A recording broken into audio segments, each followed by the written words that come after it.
Good afternoon, everyone, and welcome to everyone here in person and who is joining us online today. My name is Kai Hunter. I am a political scientist here at RAND and the director of the Women, Peace, and Security Initiative inside of RAND's National Security Research Division. It is wonderful to welcome so many familiar faces, both here and in the webinar.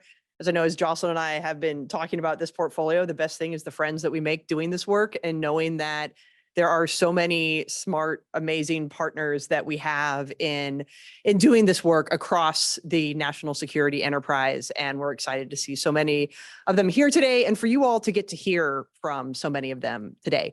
So just a few administrative announcements and processes here. So in the chat, for those of you who are joining us via the live stream, we'll be putting in a Slido link with a password, which is WPSA, for you to be able to ask questions via Slido. We will also be taking questions from the audience here as well. Before we get to our great panel that we will get to in just a moment, we are going to first begin with some framing remarks about the WPS strategy from Kaylin Crockett, who is the Director of Military Personnel and Readiness for the National Security Council and the Senior Advisor for the Gender Policy Council at the White House.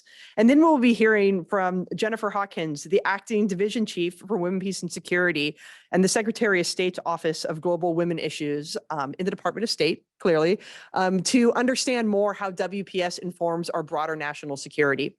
We'll then be turning over to a panel featuring Erin Cooper, who is the Acting Director of the International Humanitarian Policy in the Office of the Undersecretary of Defense for Policy at the Department of Defense, from Sharon Feist, who is the Command General Advisor to the U.S. Indo-Pacific Command, Women, Peace, and Security. She's their gender advisor there, and our own Joslyn Fleming, the defense policy researcher here at RAND. And so without further ado, I'd love to turn it over to Kaylin.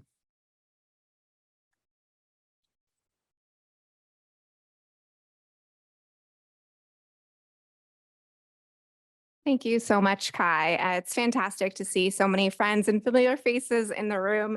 And I have to say, particularly sweet to be doing this with DoD colleagues, current and former, including at least two, I guess 3 of us from the Independent Review Commission on Sexual Assault in the Military. So we know that the status and stability of nations is inextricably linked to the equal or not status of women and girls. And so wherever the rights of women and girls are under threat, so too is democracy, peace, and stability, as well as security.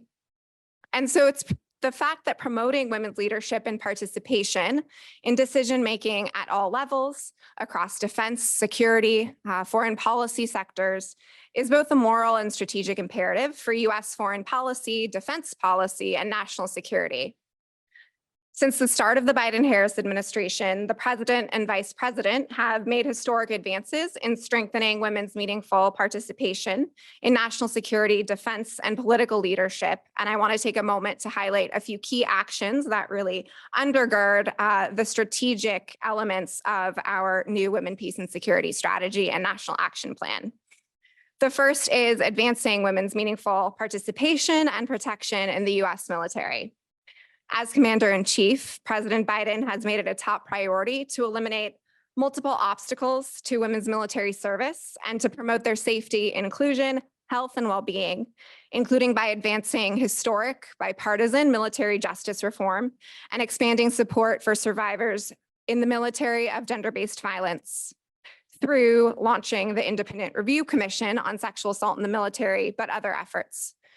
And under the Biden-Harris administration, women commanders have risen to unprecedented ranks, including the nomination and now realization of Admiral Lisa Franchetti, the first woman to serve as the Chief of Naval Operations and on the Joint Chiefs of Staff, and Admiral Linda Fagan, Commandant of the U.S. Coast Guard, and the Coast Guard's first woman to hold the rank of 4-star Admiral, and the first woman service chief of any U.S. military service. We have also made significant progress in addressing conflict-related sexual violence, addressing the gender disparities and elements of destabilized settings and humanitarian crises, In November of 2022, President Biden signed a presidential memorandum directing the US government to use all existing tools, financial, legal, and diplomatic, to promote accountability for perpetrators of conflict-related sexual violence globally, including sanctions, visa eligibility, and security assistance. In June 2023, to mark the International Day for the Elimination of Sexual Violence in Conflict, we imposed sanctions for the first time against perpetrators of conflict-related sexual violence on the sole basis of withholding their eligibility for visa and financial assistance. This was in furtherance of the presidential memorandum, and in December of last year, to mark Human Rights Day, the Treasury and State Department issued financial sanctions and visa restrictions against perpetrators of conflict-related sexual violence, setting a record for the US government's imposition of sanctions for this matter. We sanctioned 13 targets from 4 countries. We have also grown our support for women's meaningful participation in conflict prevention and resolution through the Women, Peace, and Security Incentive Fund, which invests in women's leadership and empowerment to help break cycles of conflict and crisis, counter violent extremism, and build peace and stability. And our colleagues from USAID and the State Department are really to thank for all of that incredible work, including Dr. Jennifer Hawkins, who I'm sure will go into further depth there. But the reason we're here today in particular, on the 23rd anniversary of the UN Security Council Resolution 1325, we released our 2023 Women, Peace, and Security Strategy and National Action Plan. This strategy is the first issued under this administration, but I want to note that this is a bipartisan effort that the US has championed across administrations, from the first WPS National Action Plan in 2011 to the enactment of the Women, Peace, and Security Act of 2017, and the most recent WPS strategy, which came out in 2019. There are several priority areas that guide our implementation of the WPS agenda, and particularly some thematic foci that really speak to our administration's vision for integrating a gender perspective and lens to meet 21st century new and emerging threats, ranging from new and emerging technologies, the deployment and rapid rise and development of artificial intelligence, sowing new ways for adversaries to compete with us strategically, but also to take down women political leaders through the dissemination of synthetic, non-consensual intimate images, to climate security and its intersection with gender disparities in its impacts, to, again, really reiterating and cementing the emphasis of this administration, our Secretary of Defense, in removing all barriers for women's fair and equal participation so that they can lead and serve at ranks across the force. I just want to lastly say in closing that in our new strategy, the administration, really it's been a full team effort from our colleagues at the Defense Department who are here today, across the Joint Force, also some colleagues here today to speak to that on the ground implementation and footprint, State Department, USAID, National Security Council, Gender Policy Council, Department of Homeland Security. This is full court press from the administration. We're really excited for the conversation today. Thank you, Dr. Hunter, for hosting. And thank you to everyone in this room for recognizing the central imperative. It's not only a moral imperative, it's a strategic one to ensure that women's voices are heard, that they have seats at the table, and that they're commanding at the table when they are the best to do so and the best equipped to lead us in these crises and decision points. So thank you so much.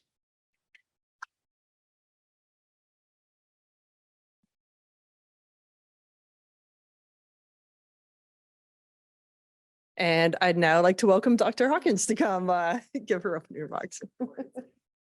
Thank you. Thank you so much, Dr. Hunter, and thank you to Kaylin. And it's so great, as Kaylin noted, to see so many colleagues in the room and friends because we collaborate so closely online, over line, in country, and it's just great to be in this community of practice together.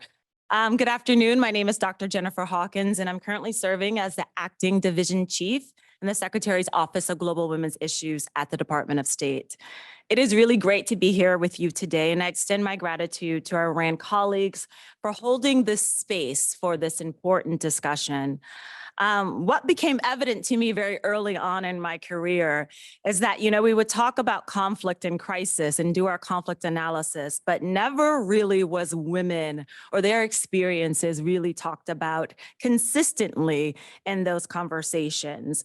And so I knew very early on, before we even had a national action plan in 2011, that this agenda was necessary, important, and imperative to our success. As we know already, there's a growing body of research that says gender equity and equality are one of the key indicators of armed conflict. And we know, after decades and decades, that the status of women and the stability of nations are intrinsically linked without a fact, right? This is not because women are inherently peaceful or better at building peace than men. It is because we need their diverse voices and perspectives in order to effectively address the root causes of violence and conflict. Women and girls and members of the LGBTQI+ community, racial, ethnic, religious minorities, and all underserved and underrepresented groups that have been historically disenfranchised experience conflict and crisis, disproportionality, and their unique experiences and critical perspectives are often not integrated into our crisis response efforts. However, it is those that are often ignored and their voices that really broaden the scope of the conflict prevention and resolution discussions that we have. And their diverse perspectives really help to inform the root causes, which ultimately will result in a more comprehensive and sustainable peace building and recovery efforts.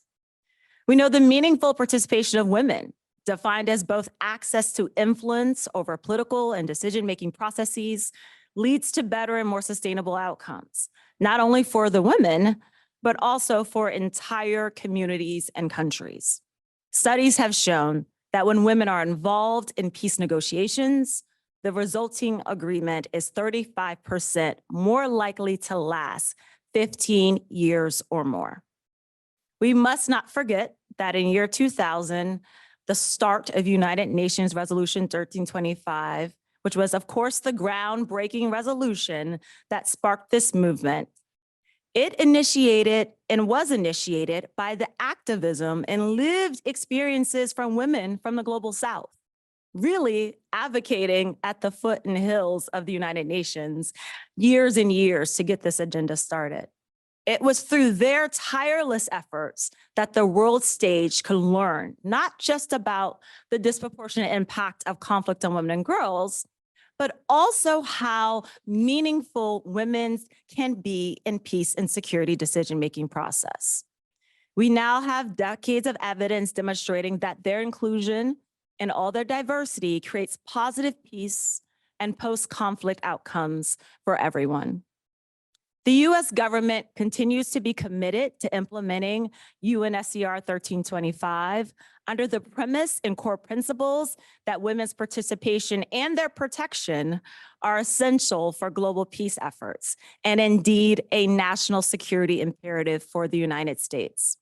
As Kaylin mentioned, in 2017, the US codified the commitment through the passing of the WPS Act, which made the US the first country in the world with a comprehensive legislation and law on women, peace, and security.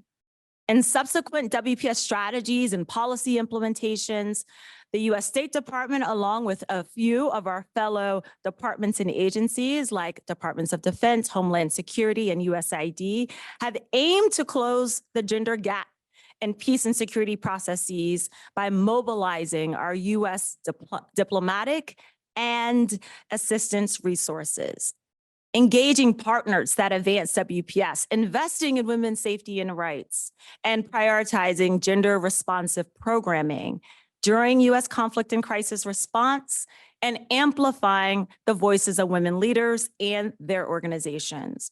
We know that our collective success is only dependent on consistent consultations with women leaders, women-led, and gender equality organizations. Throughout my career in the US government, I've witnessed firsthand the progress we've made on this agenda. including the creation of our steadfast and committed WPS Congressional Caucus, and the increase of our own investments through our dedicated WPS programming, like the WPS Incentive Fund, which Kaylin mentioned, that I managed at USAID, which is about over $40 million of programming during my tenure. And at GWE, we have the She Wins programming, which is nearly a $10 million investment that advances the leadership of local women and local women-led organizations.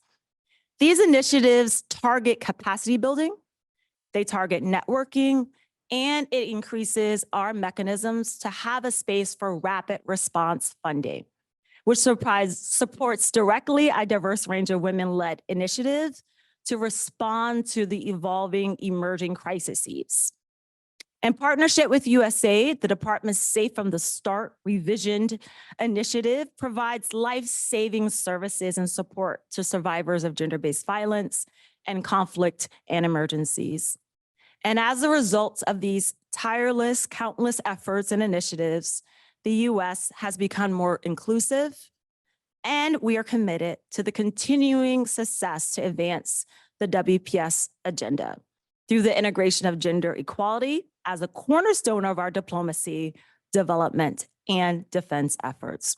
We recognize that much is remaining to be done. This is not a perfect agenda. We have a long way to go, and we are looking forward to implementing the U.S. Strategy and National Action Plan on Women, Peace, and Security here in the Department of the State and across the interagency. So thank you so much for joining us in this important discussion on WPS in action, and thank you again for Rand for the platform.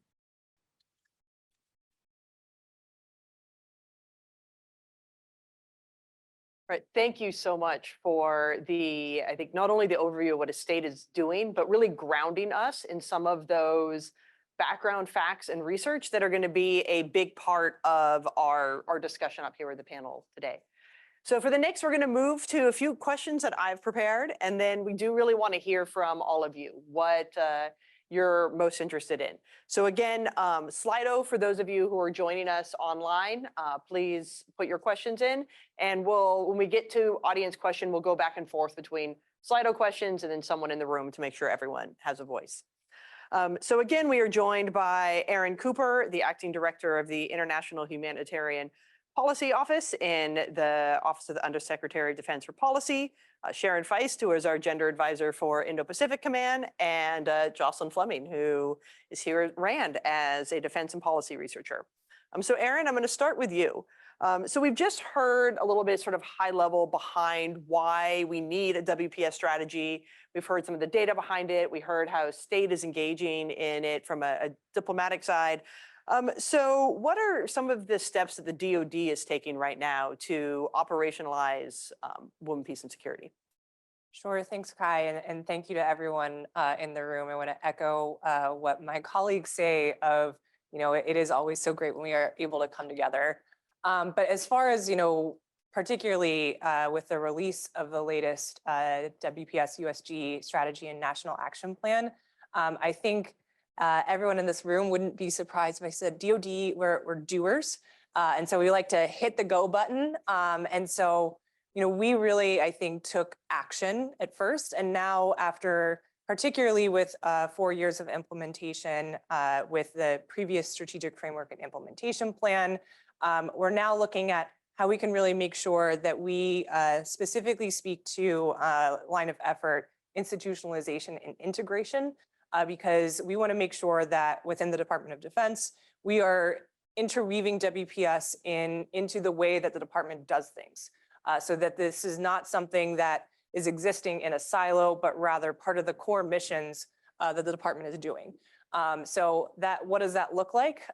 It's a lot of, I would say, policy documents out of our office, whether it is the implementation plan that many in the room we were just having our internal DoD workshop on. So again, thank you to those who traveled far and wide, Sharon included, to help us input into that. But then also having a key foundational piece of DoD policy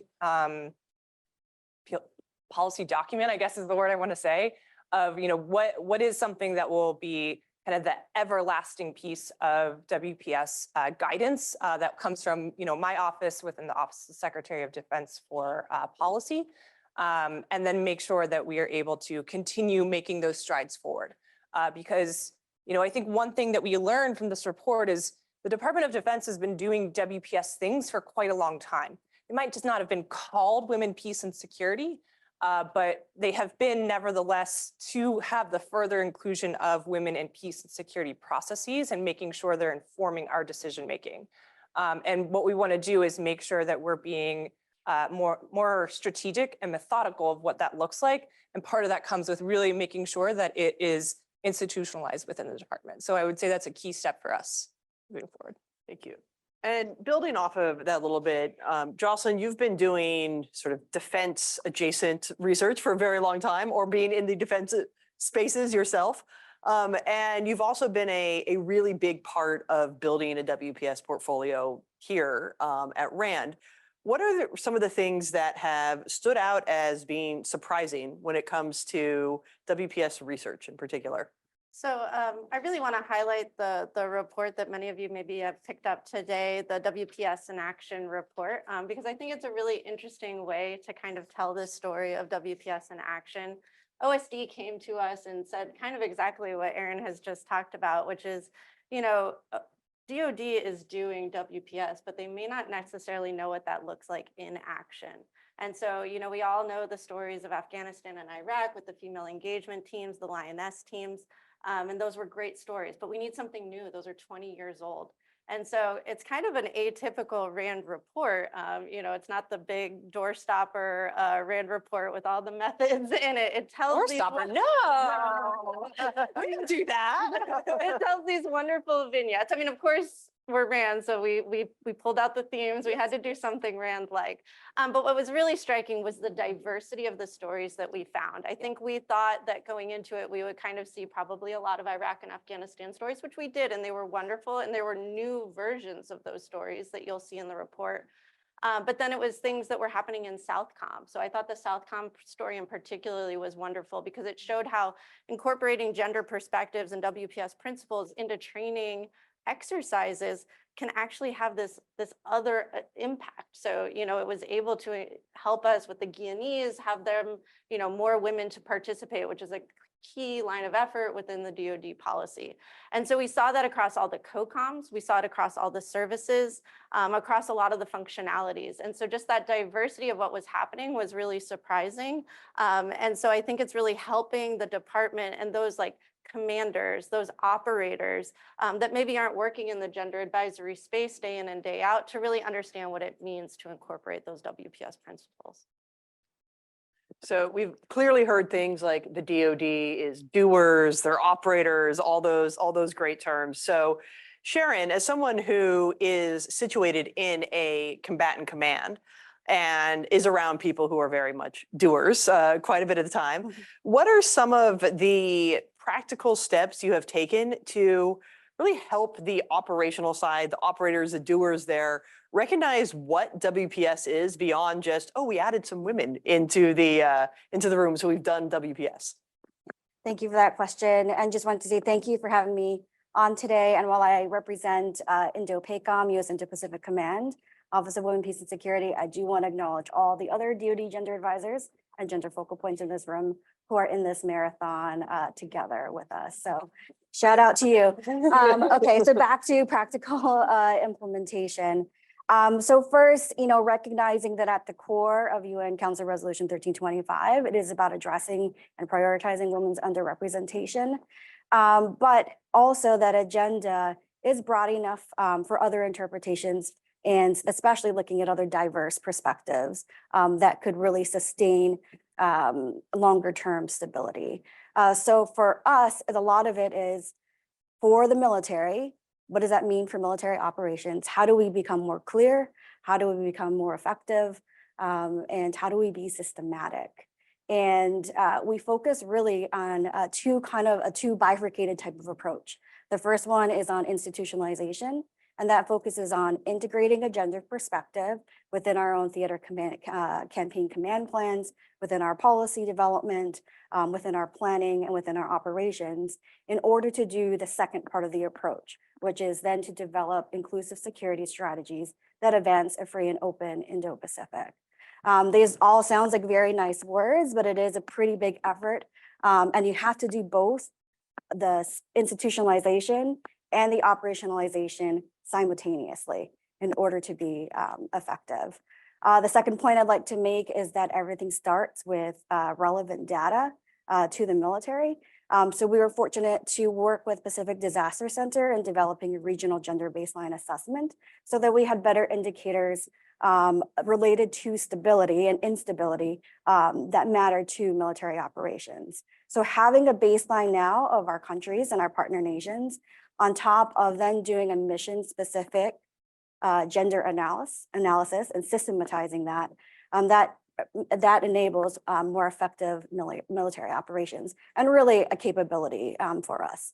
And then the third piece is we respond very much to what our partner nations want from us. So we tailor, and we focus a lot on institutional capacity building with our defense and security forces. And that could look like more inclusive policy development, a big focus on education and training with partner nation militaries, specifically on those two topics that I talked about, which is how do you integrate a gender perspective and gender mainstream within your own organization, and then also how do you operationalize WPS principles within your military operations. I want to pick up on one of the threads that you had said there, which is around like the data, the research, having things data driven, and go to Joslyn for a question on this one in terms of the research piece. And in the report that just came out, it was very vignette focused, story focused. We've done other work that is more data driven. But when we're thinking about, we can even just think about the stories and vignettes, which often provide a really solid backbone from which to draw data. As you were going out and seeking these stories on your really WPS in action, were there areas that you really wanted to find something that you couldn't? And that could be just that it hadn't been done or it was just too hard to articulate. And how do you think that we could overcome some of those challenges? Yeah, I would highlight two things with that. One is we took kind of a different approach in our outreach. So when we initially went to go get the vignettes, we tried to post them across forums where women's service members and other service members might be willing to provide stories. So we reached out via those groups, and we're hoping to kind of get these stories to kind of more naturally come. And unfortunately, we didn't see as high of a response rate there as we would have liked to. And so then we went to a more targeted outreach. So I think really, and it kind of speaks to what we're talking about here, where there's still a gap in that understanding at the much lower levels of kind of how these WPS principles in action, gender perspectives, how that's really happening. We assess it to be happening, but it's just maybe not as recognized. So that was one thing that was, I think there's still more work to be done for those to kind of like be more prevalent throughout the services at the much lower levels. And then the other thing we started to think through is it did start to have more of a COCOM focused. And so a lot of that is because when you look at the lines of effort that we're doing across the strategic framework and implementation plan, it's very much about leveraging partner nation capabilities and including those perspectives. And so I think there's still, and so because of that, we got less in terms of like functional expertise. So like how are gender perspectives being implemented for logistics organizations? How are they working in cyber, in space, and some of these other areas that I've talked with many of you in the room and I know we're developing work on. But I think that starts to speak to kind of Defense Objective 1 of how we have, in the DoD, a more gender inclusive space where women's perspectives are held space for. And so that is kind of the area I think that's still lacking. Yeah, and on the combatant command, being things combatant command focused, I'm going to turn back to our combatant command representative here, knowing that a lot of WPS and sort of the integration of WPS principles really grew out of the experiences in combatant commands, and particularly CENTCOM being where, with Iraq and Afghanistan and that side of it. Indo-PACOM is very different than CENTCOM, both in terms of what we think of as the threats, what the US's strategic priorities are there, sort of the capacity and capability of our allies and partners and who they are. So would love to hear from you a little bit as, we think of Indo-PACOM. We often hear things, especially for the Randy audience, hear things like contested logistics, right? Or, countering China that we have there. And throughout our national security strategies, there's a lot of reference to Indo-PACOM.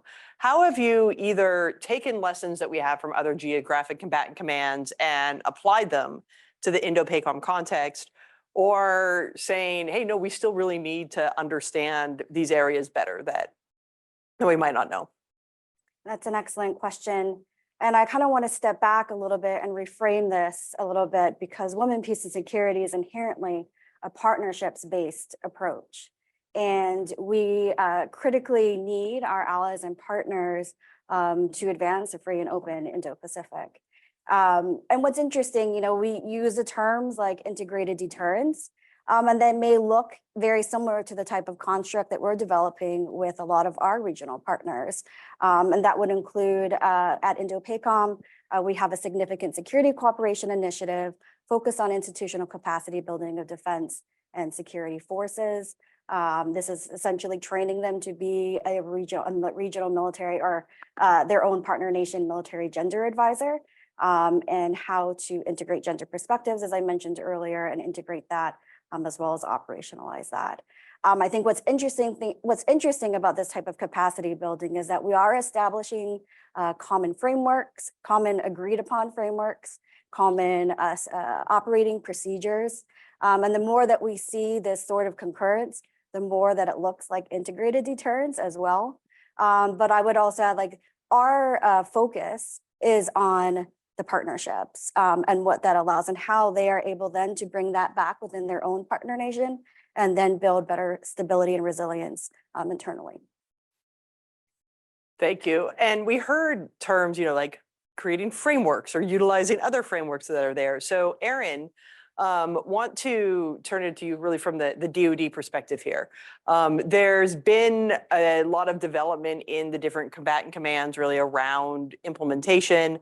But what's next from the DoD level? And where do you think the challenges might lie to create really a comprehensive, unified approach to DoD implementation through the DoD? Sure. I think that this ties into sort of my first response as far as how we can best institutionalize WPS. And I mean that in a way so that when people are going to maybe Indo-PACOM, that's not the first time they've heard about women, peace, and security. It's not going to be a surprise that this is something that the department does. So I say that in that, I think our next 4 years of what implementation will look like is how we can be able to engage our friends at the military departments and services to be able to start, what is the common set of information that we need, at various levels, whether they're going to be at the tactical, strategic, tactical, operational, or strategic levels, so that they are then prepared to, oh, now I just need to have this in the specific context that I'm operating within. So I think that's going to be a pretty big effort that we'll be undertaking. And part of that has been kind of investing in our kind of gender advisory workforce, so that it's not just the gender advisors who are responsible for this, but how we can kind of build out the people who work on these issues either part-time, and then have their other additional skill set that they're able to kind of view. Maybe I am like the intel person, but I'm able to view the intel side of things through a gender lens as well. So that's a lot of training.